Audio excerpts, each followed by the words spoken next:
welcome you all to the plenary session of Allied Health Sciences of the 12th International Research Conference of General Sir John Pruthalawala Defence University under the theme Diversification of Research in Health Sciences towards the betterment of human life. To commence the day's proceedings, I cordially invite the President of Allied Health Sciences session, Dr. D.U. Kottahatchi, Dean, Faculty of Allied Health Sciences, to escort the chairperson of the session, Professor Sugandhika Suresh, accompanied by Mrs. D. Vinanake, to take their seats at the head table, please. We'd also like to invite our distinguished plenary speakers to take their seats on the stage. Professor Chulananda Goonasekera, Consultant Anesthetist, Honorary Clinical Senior Lecturer, King's College, London.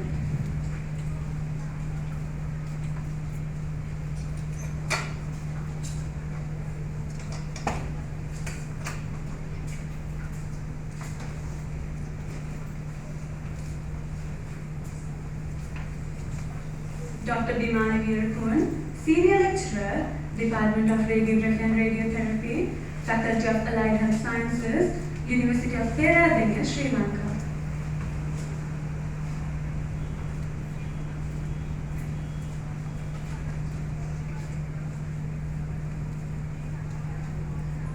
Dr. Margaret Skinner, Deputy Dean, Senior Lecturer, School of Physiotherapy, University of Otago, New Zealand.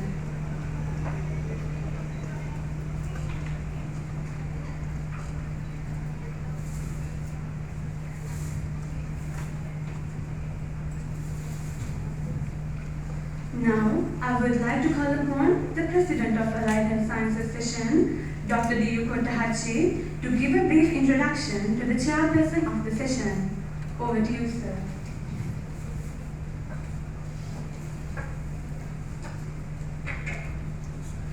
Good afternoon.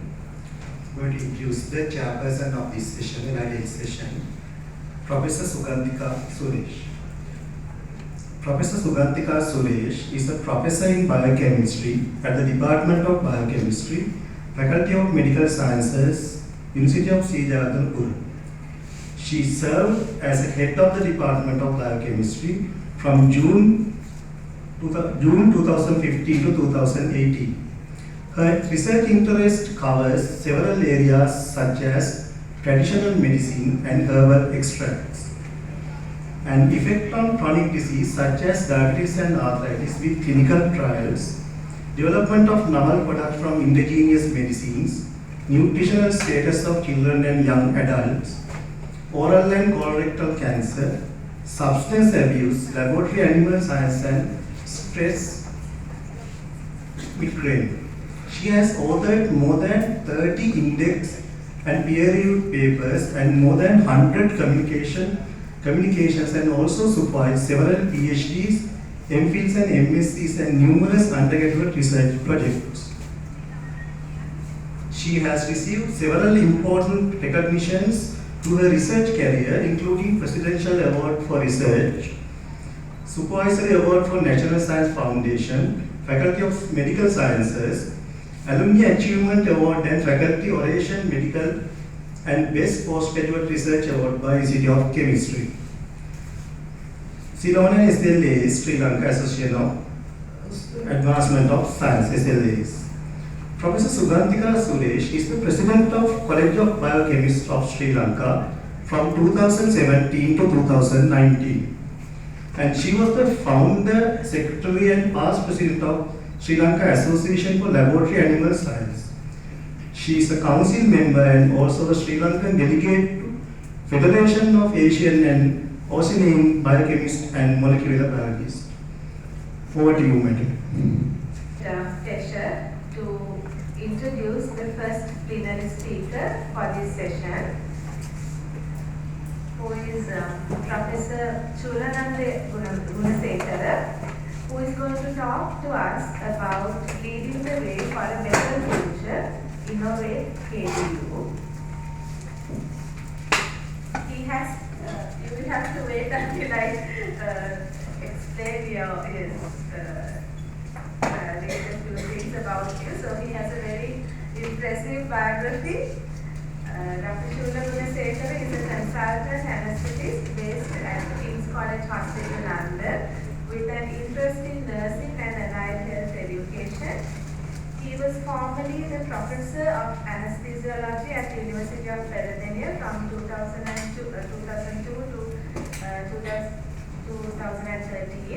He was also the founder dean of the Faculty of Allied Health Sciences, Pennsylvania from 2006 to 2010.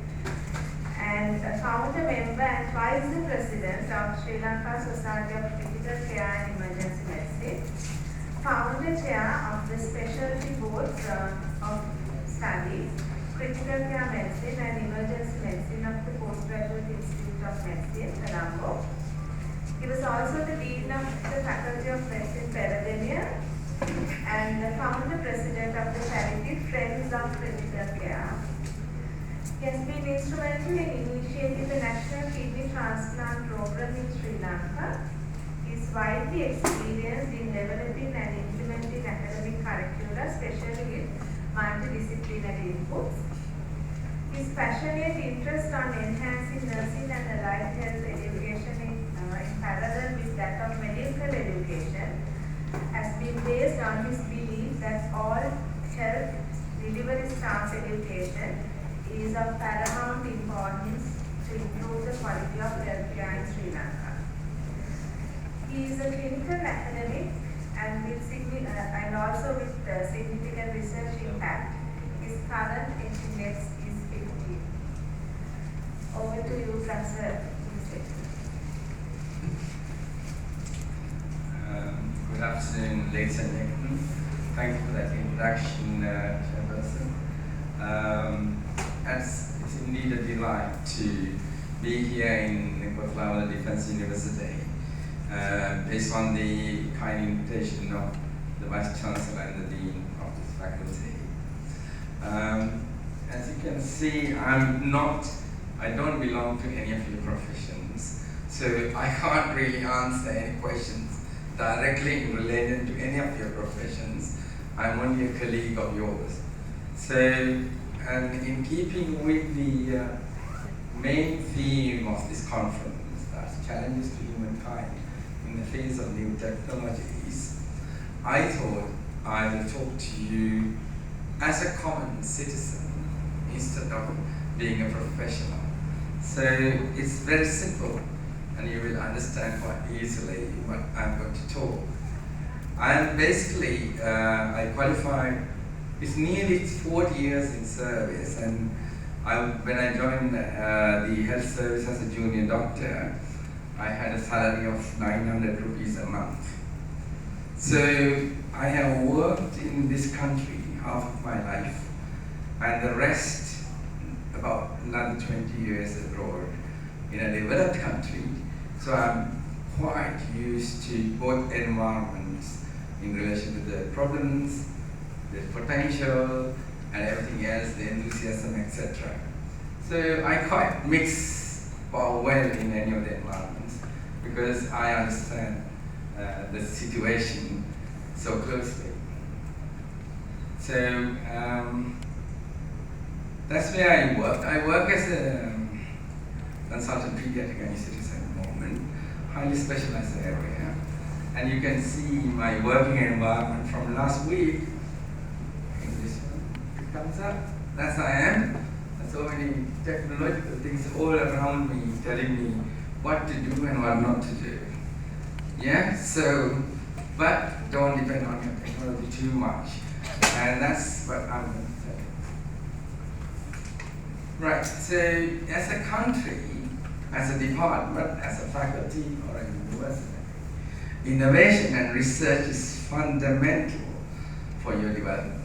So this is what I was discussing, that even the students should get exposed to research somewhere during their curriculum so that they have a research mindset when they start to work. You don't just carry out like vocational training. So if you train yourselves here as a vocational trainee, you'll be applying that at service without really thinking whether what you are doing is right or wrong, and you don't know how to adapt to the new developments, etc. That's why you need a kind of a research mindset to start to work. Then you keep adapting yourself with time and progress with it. So research is fundamental. But you have to recognize that you are in a ship. Say, if that ship is Sri Lanka, you can't just focus yourself to allied health, right? Because we know that people who work in this country work very hard. People who study also study very hard. But I have 40 years of experience. We are still average income of 1/10 of a similar worker in a developed country. And then you need to think about, why is this? We have never improved. And as HS professionals, you have to have a wider sense of thinking to see where is the captain in the ship driving the ship. Is it towards danger or not? You can't be just focus yourself to AHS, because if the ship sinks, you will also sink with it. So that is why you need to have a wider understanding. There is something overdue, and I impress due for this country, and that is discipline, unity, and education. So if you look at discipline, regrettably we cannot expect much leadership from our supreme institution of honor, the parliament, at present, to the discipline of this country. But we can do a lot. At least engage in our professional councils, for example, nursing council, to enhance our quality and discipline. We have a nursing council by name. It's been dissolved for 2 years, I believe, because there's a conflict between the two people. And why is it still there like this? Because your professions don't get engaged then with them and say, where is the council? So the profession can do it, get it installed and get it running if you really focus on it. So the weakness is not their part, it's your part. So after all, the councils are uppy organizations, because they are designed to keep the profession going in a professional manner, not really for anything else. So that's why you need to support the councils and then make sure that it actually installs the whatever that's discipline and conduct and etc. necessary for the profession to grow. So promote professionalism, not just in AHS, but also in other professionals too. Promote the codes of conduct, not just as a document, but implement it. Then only we can go forward. Now, talking of unity in this country is very difficult. You can see it's only a dream, because the people who are saying like implement equality to all are themselves not equal. They don't promote equality. And then if you see some of the promotions that you get, lots of people, lots of politicians and fractions, they only serve only a fraction of the community. And they want a pound of flesh from the others. So basically, we're not really in a good environment to promote unity, but we can do as professionals within ourselves. So promote equality in your work environment and accept diversity.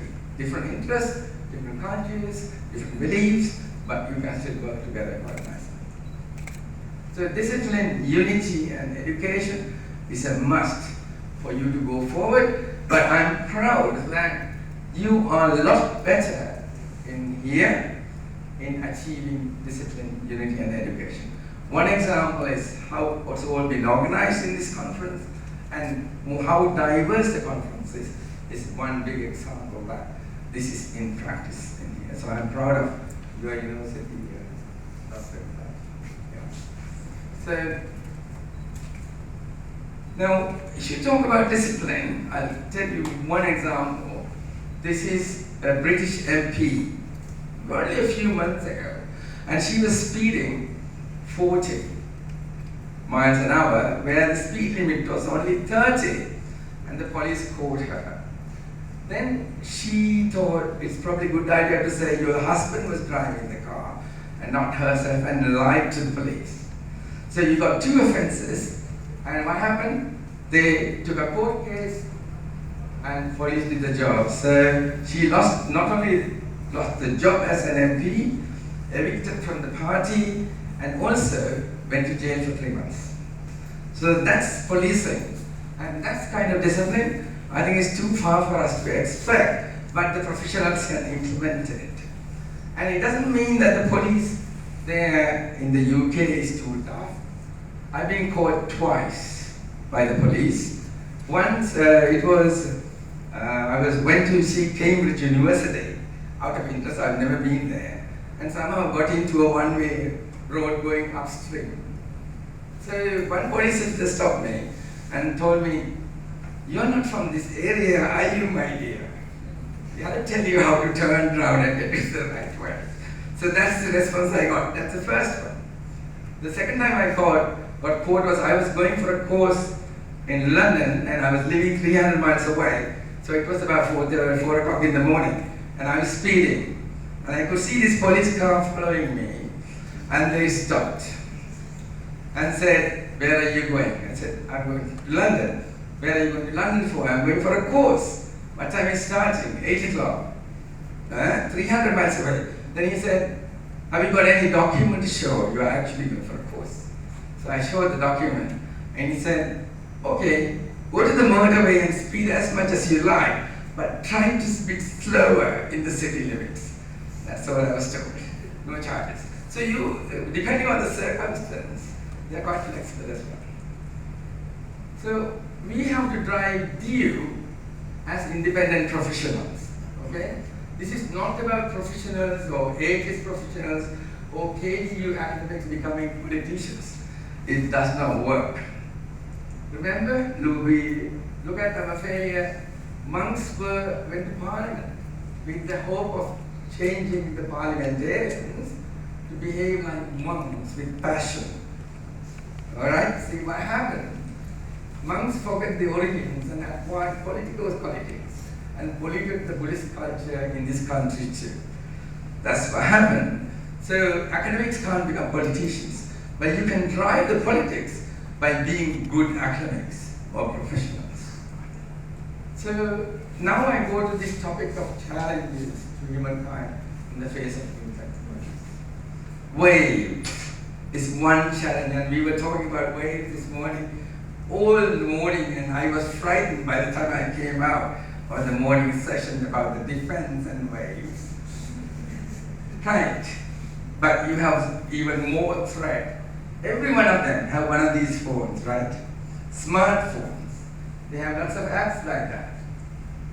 You locked it and you password protected it, isn't it? Is it really protected? Okay. You have switched off your location, but your company actually knows where you are.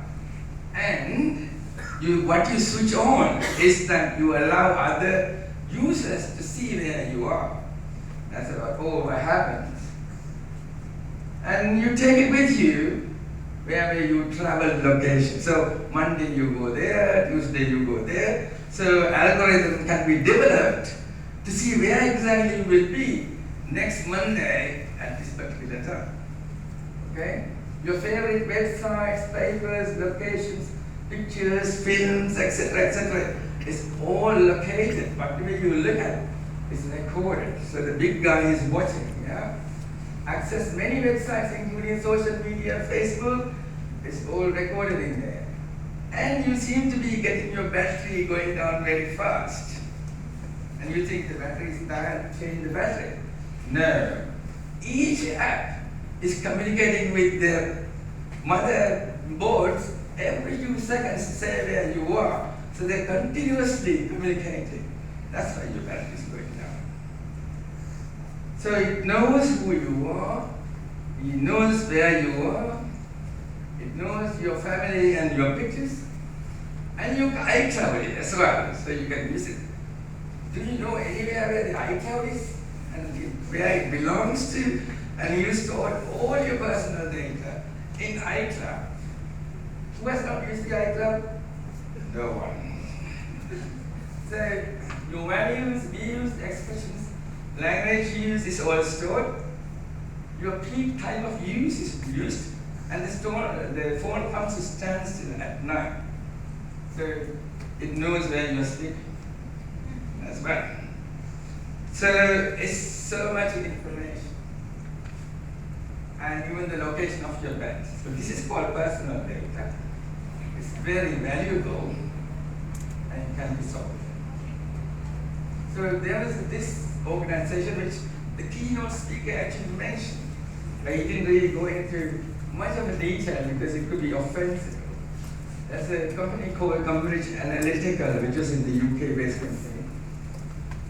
And Facebook, who knows so much about it, and able to predict and even manipulate, sold the data to Cambridge Analytica.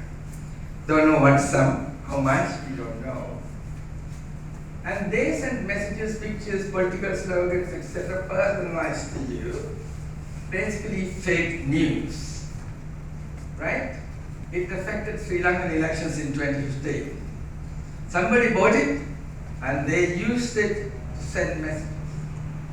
Then it went to Kenyan elections, it was affected. And then finally in USA and got caught.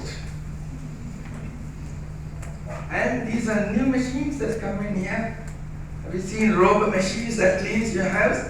I'm sure it will be very popular with the ladies because you keep it on. It will clean your house automatically during the day when you're away. It will go away, zap up everything. But it sends more data out than what is coming in. So what data is it sending out? What you speak, your home map, or what God knows. So why is it sending so much data out? So be careful, yeah? Then it's becoming more automated. Traffic lights, planes, drones are all controlled by computers and all protected and secure. That's what we understand.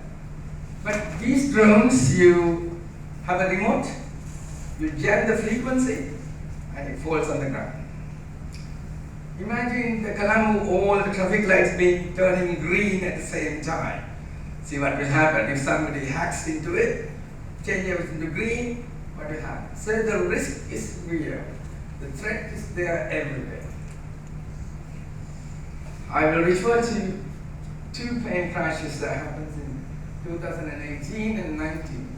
It's the same plane type, Boeing 737, Boeing 737 MAX. And they crashed without explanation, and all the people on board died. Okay? No survivors. So these new planes had autopilot, very clever. Doesn't allow people to do unnecessary things. So it had a sensor at the tip of the nose. If it lifts too much, there's a stabilizer at the back, which makes it straight. So apparently, the sensor was reading wrong, and the stabilizer was overdoing it, so the plane was nose diving. This is the flight path of one of the planes. It went up, flew for 3 hours, and then it was nose diving afterwards. And nobody could, none of the pilots could manually override the automated system. So they all died, okay? 2 planes. And since then, all the planes of that type has been grounded. Okay, so that's technology for you. Now, if you take that against human control, this is Apollo 11 moon landing, which was celebrated this year because it's the 50th year since landing. And within the last minute or two, the lunar module lost connection to the parent control in Houston. And this one was designed to land automatically to a safe place on the moon. But it was the Neil Armstrong, who was the leading captain of the ship, who apparently is a very intelligent person, but very quiet. By track record, he makes split-second decisions when things are going wrong. That's why he was selected to be on the mission. He took manual control, just 45 seconds before they ran out of food. And that's how they landed in a safe place. But if he didn't do that, both of them would have died on the moon, and this would have been a disaster and not a celebration. So you can see how automated things go wrong and can create disaster. So for us, in developing countries, poor research and innovation is actually a threat. We need to do something. I'll tell you one example about traffic accidents. Road traffic accidents in 2007 in this country. I'll take an example. In 2007, there were 7 people coming in body bags home. Why was that? And there was collateral damage because of the war, right? In 2019, there are 9 people coming in body bags home. Why? Road traffic accidents. And collateral damage, for 1 person dying, 11 people get injured. 1 to 11. Right? See what's happening on the roads. But in 2007, there was a huge political interest. In 2019, not even the transport minister is interested when there's so many people dying. Because the first event is partly a business. The second one doesn't have any money interest. It needs to be done by discipline.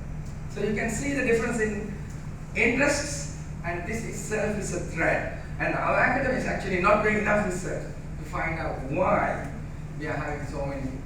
So you can see the traffic police, yeah? They do such a big amount of work on the road, trying to ensure discipline, reduce the this and that. You can see our statistics, so many people are dying on the road, 2013, 14, 15, it's all still increasing. There's not even a trend that it will go down. So why is this happening? Solution is research and discipline. So we need research into why this is happening, so many accidents. And if you look at the road safety sheets, I'm not going to discuss anything, there's something called inappropriate speed. So if everybody's going at 10 kilometers an hour, if somebody's trying to do 30, then that's the one that creates the accident. It's the same thing. I was looking at the highway, everybody's going at 100, and there's some people trying to go at 20, and they're the ones who will cause accident. So you need to have some kind of a way to control and keep everybody within the appropriate speed limits. Otherwise, you're creating trouble. So that's exactly one of the things that you sometimes can do some research about it and see what you can do. So average speed, distribution of speed is something you can work out. At the moment, imagine, you should be kind of ashamed of ourselves. Kalangu, yeah, 3.0 turbo car, speed is 5 kilometers an hour. That's all you can do. So what's the point? So you need some kind of research to see why this is happening. This is what simple mathematics and research that you need, how to sort out the average speed. Because if it's 4 kilometers, you make it 10 average speed, hopefully all the traffic blocks might disappear. So see the discipline difference between a developed country and a developing country. See the lanes, how the traffic is moving. See our lanes in here. See how the traffic is moving. Nobody's going anywhere. So vehicle density is another thing. Look at the vehicle density. See the yellow ones, if you can read it from here. They have almost one individual has 2 cars, including babies. That's the statistics, yeah? Okay, so if you look at us, see us, somewhere light green. Yeah, so we have more cars, more vehicles than India, which is dark green. So we have higher vehicle density. Okay, and then look at this one. This is the fatal traffic injury death rate, but 100,000. Look at the colors. India is more darker, correct? So they have more fatal traffic accidents than us in here. But it's like blind leading the blind. Our police goes to take traffic management training in India. So we don't use the data available to make a correct judgment. This is my friend Dhammaratna's written something about road traffic injury in Sri Lanka from 1938 to 2013. This conclusion, road traffic crashes and injuries in Sri Lanka are associated with changes in political, economic and traffic policy. So these kind of rates actually decided in air-conditioned rooms rather than on the road. So obviously the traffic police can't sort it out themselves, can they? So you need to be more. So about traffic data, this is a paper from Moratua who talks about traffic data. There's a lot of traffic data being collected as surveys, but surveys data is not available for trend analysis for any potential benefit. So what's the point doing surveys if it's not available for analysis? See our traffic police? We need to do some research. There's a lot of data. Its interpretation needs proper methodology. That's what we need. But where is our traffic research division? At least one officer with a PhD. Do we have one? I don't know.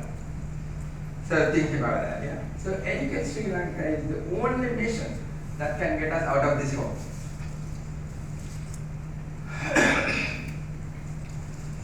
This is on the way.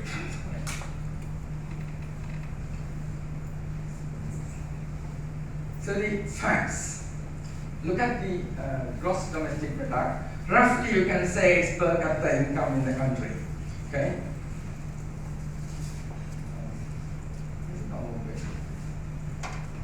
Change.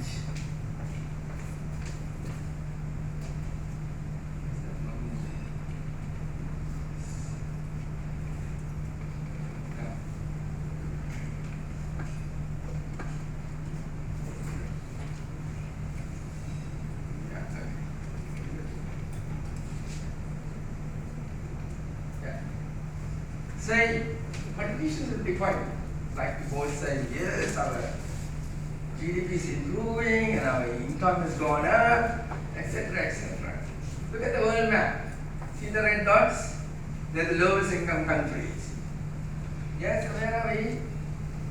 You see? Right at the bottom. Some countries and some African countries are the lowest income. So we need to think about that. Why is this? Education level and GDP in the world map.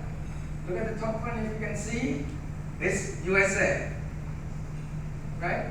So many doctorates. And if you look at what is called human capital, which is based on skills and education, it's directly correlated with the GDP. So if you don't educate our nation, you're not going to increase the GDP. So that's what we need to do. So why can't we do it? Now, 70 years since independence, and that's our admission stage to university. Out of the qualified advanced level students, only 1 in 6 enter a state university. That's only 5% of the total advanced level population. Such a low amount. Right? So, but then some time ago we were talking about knowledge, huh? And then how much GDP we were getting? 1%. So we're not quite sure whether politicians are ignorant or whether they are purposeful to keep us all poor. Not sure, because with 1% GDP for education, where are we going to go?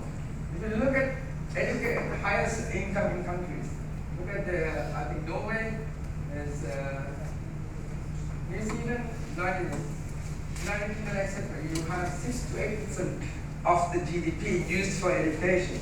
But mind you, out of the university education, most of the universities get funded only 40%, and the rest they have to fund. So this is definitely going to be more than that, GDP is being used for education. So if you take the top universities, I can't read that because I think you've got Harvard University, etc. at the top end there, Oxford and Cambridge, etc. There's an international student population of 20 to 30% in all these universities. They are the ones who brings the income for you to be able to keep up in the ranks as well as educate more local people. That is why you need to have more international students in your universities to be able to do that. And Sri Lanka was in a good position. We had a lot of demand for education. but we don't use that strength and talent. State universities, you get 1 foreign students, and we strike something. So, what can we do? Take your advanced level examination. Okay? It's said to be selecting the cream of the nation, but I interpret it as deselecting the steam of the nation.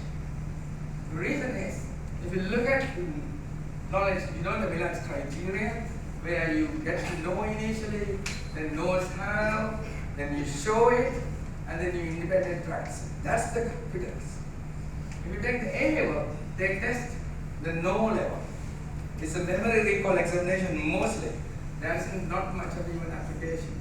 So it's mainly a memory recall examination.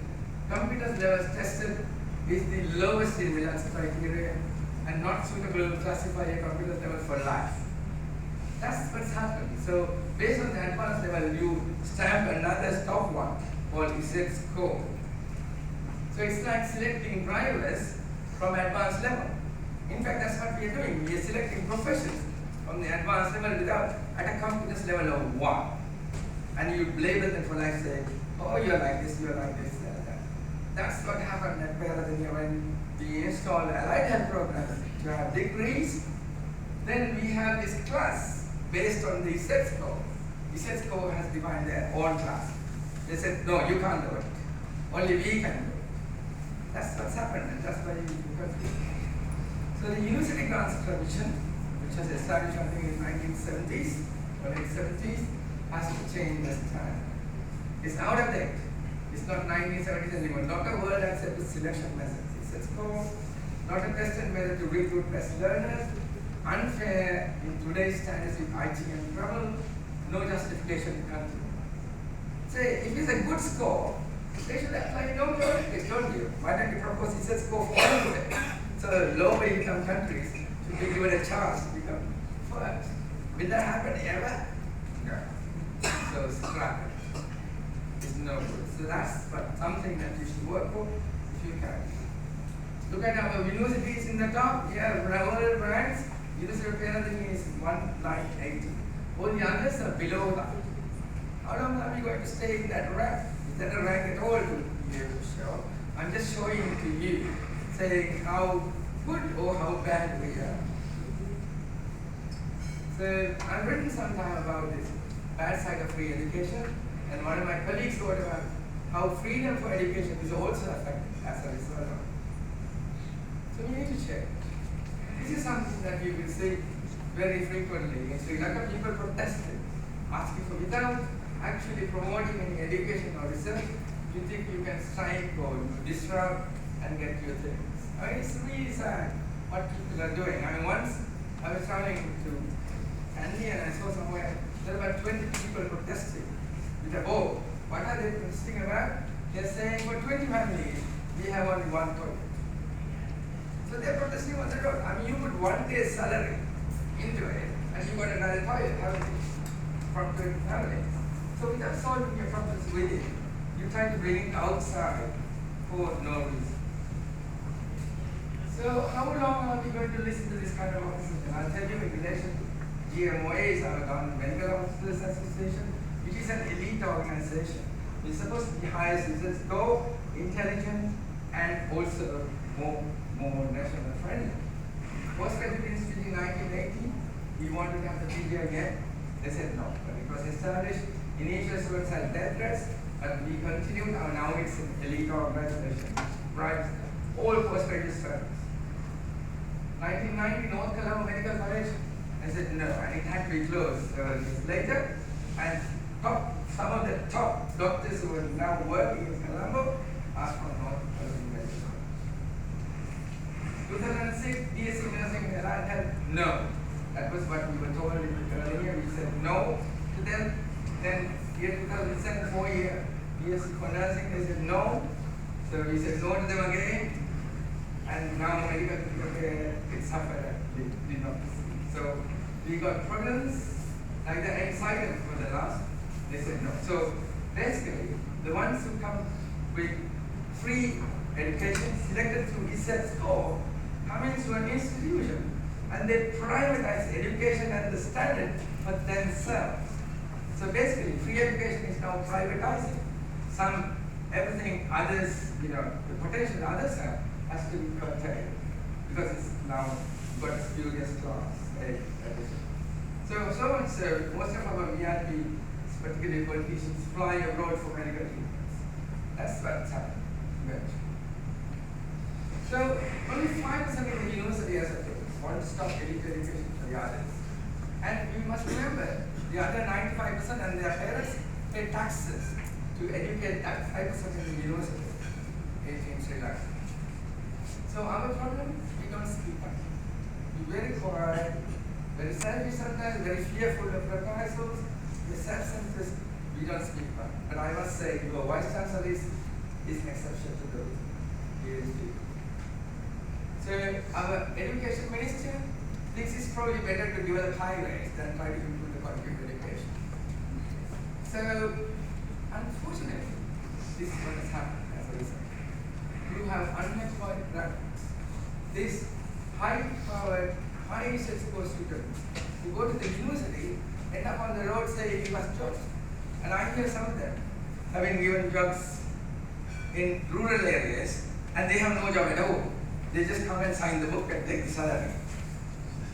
So it's a complete waste of energy and time and everything else. So what is the reason for it? Waste of free education efforts. Why? Because there's no competition between the universities in the state universities. So curriculum is not upgraded for years. So you produce carrots that nobody wants. So how can you do anything? So it's just rotten carrots. Poor quality education, because there's no incentive to improve education in the state universities. There's an outdated users hierarchy. You know that. I mean, you produce, say, if you get iPhone 10 is coming soon, or 11. And then we want some technicians developed here. You propose a curriculum for technicians. It will go 3 times to the academic development community in the university. Then it will go to the faculty board 3 more times. And as you know, every time that they do something, you have to wait until the minutes confirm next month for them to give a response. So it gets double the time. And then you go to the Senate, you do the same thing about 3 or 4 times because you have another academic committee before the Senate. Right? So then you have to go to the council and confirm the minutes. And then it has to come to the UGC standing committee. They seem to be knowing everything. But they also take quite a lot of time to approve. So what happens? By the time you approve the curriculum, there's a rule saying you cannot change anything until 2 years have gone, which you have the students. 2 years in advance, you change it. So we now implement the curriculum to train iPhone 10, and iPhone 12 is in the market. So what's the point? No point doing it. So you need to change this system. ISETSCO is another one I already spoke. So University Grants Commission has to change its role. It's nearly 50 years now, it needs to change. So it should be an independent quality assurance authority of education. It should support education institutions providing quality education, whether it's state or private, doesn't matter, by provision of student grants per admission. It should promote the best performing universities to give autonomy, standing committee for quality assurance, and not for the current role, and close the poorly performing education institution. What's the point? You produce carrots that are rotten, nobody wants to buy. What's the problem? So, just a word about national spending. Now, that's why I'm saying don't confine yourself within the profession, see what's happening. National income comes from taxes, fees. Mostly it's poverty in this country because your salaries are not supposed to be taxed. Abroad, your salaries are taxed, 1/3 of your salary, you go. So if the government wants more money, they would say, we are increasing your tax. And everybody starts shouting, saying, why do you want more money from us? But here it doesn't happen, because you already silently taxed. You don't know how much you pay. Then you take loans from here and there and other countries and everything else, and they spend it. And there are apparently 8,000 politicians who spend this money at various levels, provincial council, national level, then urban level, etc., etc. Now some of that go to public welfare. And as we all know, some of that go to private benefit as well. That is called corruption, right? And 1% or 2% come to education. And it's the educated people who work hard and hard to keep this going. So you need to be aware. I'll give you one example. This is, 8 years ago or something, we brought a coal power plant from elsewhere, from another country, right? At that time, world was denouncing coal plants due to environmental pollution concerns. And we bought this plant on a loan from that country, yes? Okay? Now, do we have coal? No, we import coal as well. So basically, you get a loan and then you employ their people to install the plant, and then you employ their people to run the plant, and then you buy the raw material from that country to us. And then manpower, equipment, spares, it comes from the same country. And then the plant is usually out of date by 10 years or so, but we are still paying the loan because it's like 15 years or so. Who benefited? Somebody else, not us.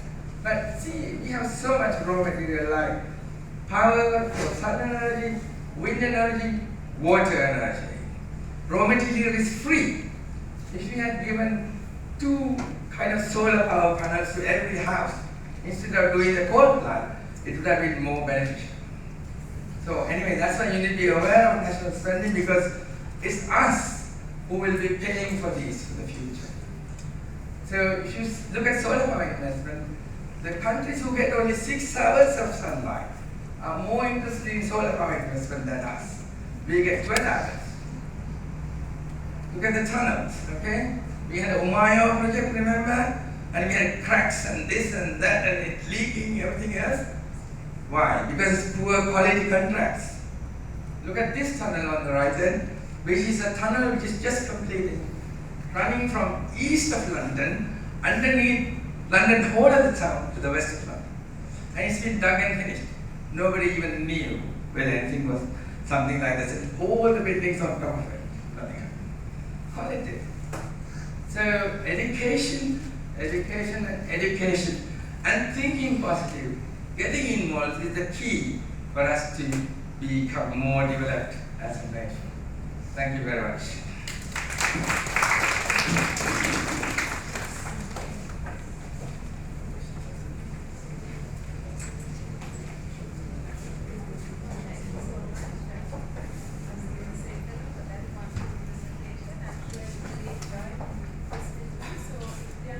Questions, we may be able to have a few questions and answers.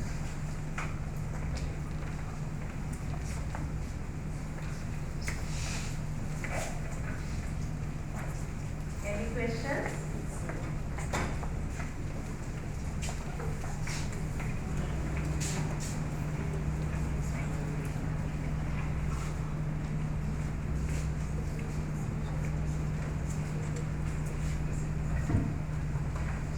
Regarding this quality assurance and authority education, what you mentioned, to my knowledge, such an institution or such a body is going to form in Sri Lanka.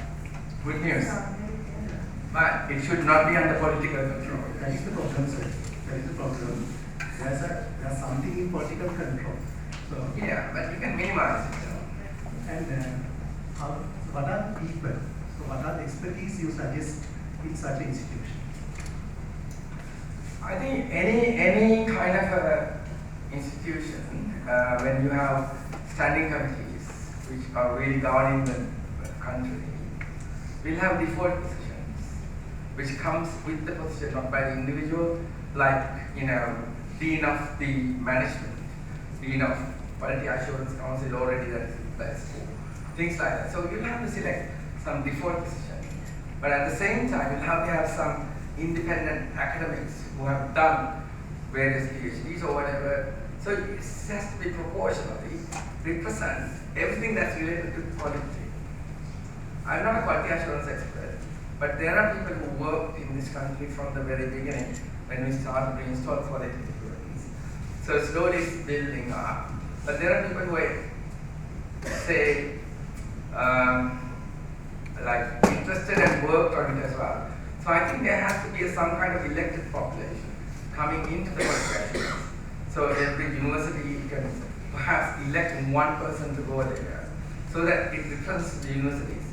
Then you can elect another person who does quality from the laboratories, for example, or who does ISO certification, for example. So you can have positions of that nature being created, linked to various organizations that actually ensures quality. And I think the UGC already has a program review and all that kind of thing, more experience.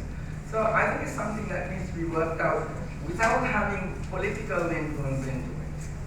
That's the most important part, because when there's political influence into it, then the unions and state universities try to influence, to safeguard their interests, because there's a lot of political interest within the state universities. So it's quality kind of half-baked. So you need to Unfortunately, there has a political influence. Yeah, because we are a democratic country, you have to work with the politicians, that is true. But it doesn't mean that you have to give full authority. The minister can, take all the board or dissolve the Quality Assurance Council and reappoint them. You can't have that kind of power.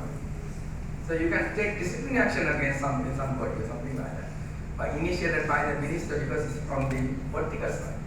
But they should not have power to influence or veto judgments of the Quality Assurance